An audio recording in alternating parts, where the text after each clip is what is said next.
Hi friends. അപ്പോൾ നമ്മളിന്നൊരു video ഇട്ടിട്ടുണ്ടായിരുന്നു. ഈ നമ്മുടെ തുടരും എന്ന് പറഞ്ഞ സിനിമ ജനുവരി 30 ഇറങ്ങുന്നു, 23-ാം തീയതി ഡൊമിനിക് ഇറങ്ങുന്നു. അപ്പോൾ ഇതിൽ തുടരുവാണ് ഹിറ്റാവാൻ സാധ്യതയെന്ന് എൻ്റെ ഒരു നിഗമനം എന്നുള്ള രീതിയിൽ ഞാൻ വീഡിയോ ഇട്ടിരുന്നു. എന്നാൽ എനിക്ക് വന്നൊരു മെസ്സേജിൽ നിന്നും അവർ പറയുന്നത് എന്താണെന്ന് വെച്ച് കഴിഞ്ഞാൽ, ഡൊമിനിക് ഇപ്പോഴാണ് റിലീസ് ഡേറ്റ് പ്രഖ്യാപിച്ചത്. തുടരും എന്ന് പറയുന്നത് ജനുവരി 30 ഇറങ്ങുമെന്നുള്ളത് അവർ ഒരു 2-3 ആഴ്ച മുമ്പേ പ്രഖ്യാപിച്ചതാണ്. എല്ലാ സിനിമകളും മോഹൻലാലിൻ്റെ 2025 വരാൻ പോകുന്ന സിനിമകളുടെ എല്ലാ റിലീസ് ഡേറ്റ്, ഒരുവിധപ്പെട്ട എല്ലാ റിലീസ് ഡേറ്റും ആശീർവാദ് സിനിമാസ് നേരത്തെ തന്നെ പുറത്തുവിട്ടതാണ്. എന്നിട്ട് പോലും ജനുവരി 30 ഉള്ള ബെറോസിന് ഒരു 7 ദിവസം മുമ്പ് തന്നെ ജനുവരി 23 നമ്മുടെ ഡൊമിനിക് വരണമെങ്കിൽ ഒന്നും കാണാതെ മമ്മൂട്ടി കമ്പനി 7 ദിവസത്തെ കളക്ഷന് വേണ്ടി മാത്രമായിട്ട് ഡൊമിനിക്കിനെ പുറത്തിറക്കി വിടുമോ എന്നാണ് അതിൻ്റെ ഒരു അണിയറ പ്രവർത്തനമാണെന്ന് അറിഞ്ഞൂടാ, അതോ മമ്മൂട്ടി ഫാൻസിലുള്ള ആരെങ്കിലും ആണെന്ന് അറിഞ്ഞൂടാ പുള്ളി പറയുന്നത്. മമ്മൂട്ടി കമ്പനി ഇതുപോലൊരു ചിത്രം ഒരു പോക്ക് സിനിമയാണെങ്കിൽ മമ്മൂട്ടി കമ്പനി അത് സെലക്ട് ചെയ്യുമെന്ന് തോന്നുന്നുണ്ടോ എന്നാണ് ഒരാൾ ചോദിച്ചത്.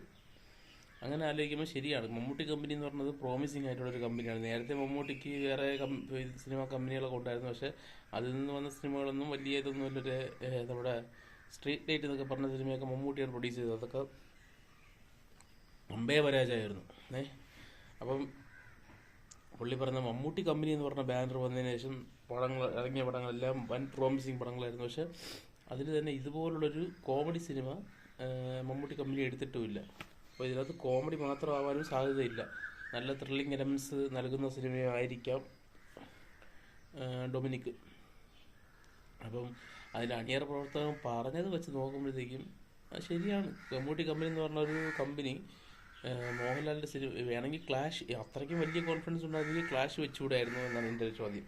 അപ്പം ക്ലാഷ് വെക്കാതെ ഒരാഴ്ച മുമ്പേ റിലീസ് ചെയ്യാനാണ് അവർ തീരുമാനിച്ചിട്ടുള്ളത്, ജനുവരി 23. അപ്പോൾ എനിക്ക് തോന്നുന്നത് തുടരും എന്ന് പറയുന്നത് ഒരു വൻ ഹിറ്റാവും എന്നുള്ള കാര്യം ഉറപ്പാണ്. അപ്പം ജനുവരി 30 തുടരും ഒരു ഹിറ്റായി കഴിഞ്ഞാൽ ആ 7 ദിവസത്തെ കളക്ഷൻ മാത്രമേ ഡൊമിനിക്കിന് കിട്ടുള്ളൂ. അതും പടം നല്ലതാണെങ്കിൽ മാത്രം. ഇപ്പം പ്രേക്ഷകരെന്ന് പറഞ്ഞാൽ എല്ലാ സിനിമയും ചവറ് പോലെ തിയേറ്ററിൽ പോയി കാണുന്ന ആൾക്കാരല്ല. അവർ റിവ്യൂ ഒക്കെ നോക്കിയിട്ടാണ് സിനിമ കാണാൻ പോകുന്നത്. അപ്പോൾ ഡൊമിനിക്കിന് നല്ല റിവ്യൂ വന്നാൽ മാത്രമേ തിയേറ്ററിൽ ആൾ കയറുള്ളൂ. തുടരൂരിന് വലിയ പോസിറ്റീവ് കിട്ടിക്കഴിഞ്ഞാൽ പിന്നെ ഡൊമിനിക്ക് ചിലപ്പോൾ താഴെ വീഴാനുള്ള സാധ്യതയുണ്ട്. പക്ഷെ അത്രയ്ക്ക് നല്ല പടമാണെങ്കിൽ ഒരിക്കലും നമുക്ക് പറയാൻ പറ്റില്ല ഡൊമിനിക്ക് താഴെ വീഴുമെന്ന്.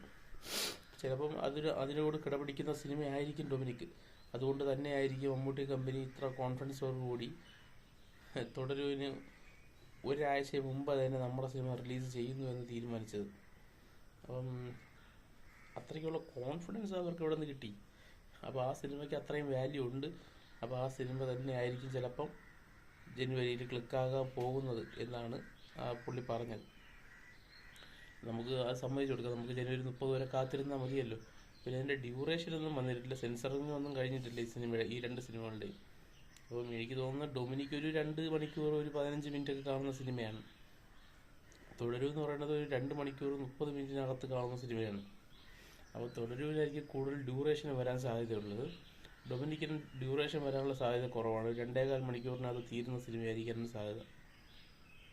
അപ്പം ചില ആൾക്കാർ ഞാൻ ശ്രദ്ധിച്ചിട്ടുള്ളതെന്ന് വെച്ച് കഴിഞ്ഞാൽ ഡ്യൂറേഷൻ നോക്കും. ഇപ്പം ഈ റൈഫിൾ ക്ലബ്ബ് എന്ന് പറഞ്ഞ സിനിമയാണ് ഞാൻ കാണാൻ പോകണ്ടെന്ന് വിചാരിച്ച സിനിമയാണ്. ഞാൻ ഡ്യൂറേഷൻ കുറവുള്ള സിനിമകൾ കാണാൻ പൊതുവെ താല്പര്യപ്പെടുന്ന ഒരാളല്ല. അത്രയ്ക്ക് നല്ല സിനിമയാണെന്ന് പറയണമെങ്കിൽ മാത്രമേ പോയി കാണുള്ളൂ.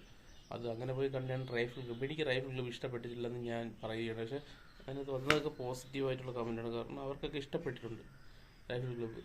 എനിക്ക് പക്ഷേ അത്രയ്ക്ക് അത് പിടിച്ചില്ല. പക്ഷേ അതിനകത്ത് ആരും അവർക്ക് ഇഷ്ടപ്പെട്ടില്ല എന്നുള്ളത് കമൻറ്റ് ഇട്ടിട്ടില്ല. അത് ചിലപ്പോൾ ഓരോരുത്തർക്കും ഓരോ ടേസ്റ്റായിരിക്കും, ഓരോ സാഹചര്യങ്ങൾ പോലെ ആയിരിക്കും.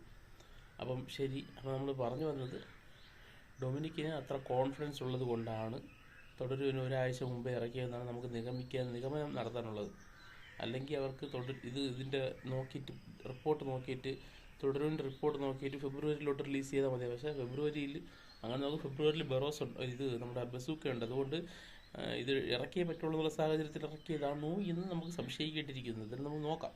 അപ്പം നമുക്ക് ആദ്യം ഡൊമിനിക്ക് തന്നെ ആയിരിക്കും നമ്മളും കാണാൻ ആഗ്രഹിക്കുന്നത്. കാരണം ഡൊമിനിക്ക് കാണാൻ പറ്റുള്ളൂ, തുടരും 30-ാം തീയതി ഇറങ്ങുന്നുള്ളൂ. അപ്പോൾ ഓക്കെ, നിങ്ങളെല്ലാവരും നിങ്ങളുടെ അഭിപ്രായം കമൻറ്റ് ബോക്സിൽ ഇടണം. പിന്നെ പറ്റുമെങ്കിൽ ചാനൽ ഒന്ന് സബ്സ്ക്രൈബ് ചെയ്തോളൂ. Okay, bye, see U.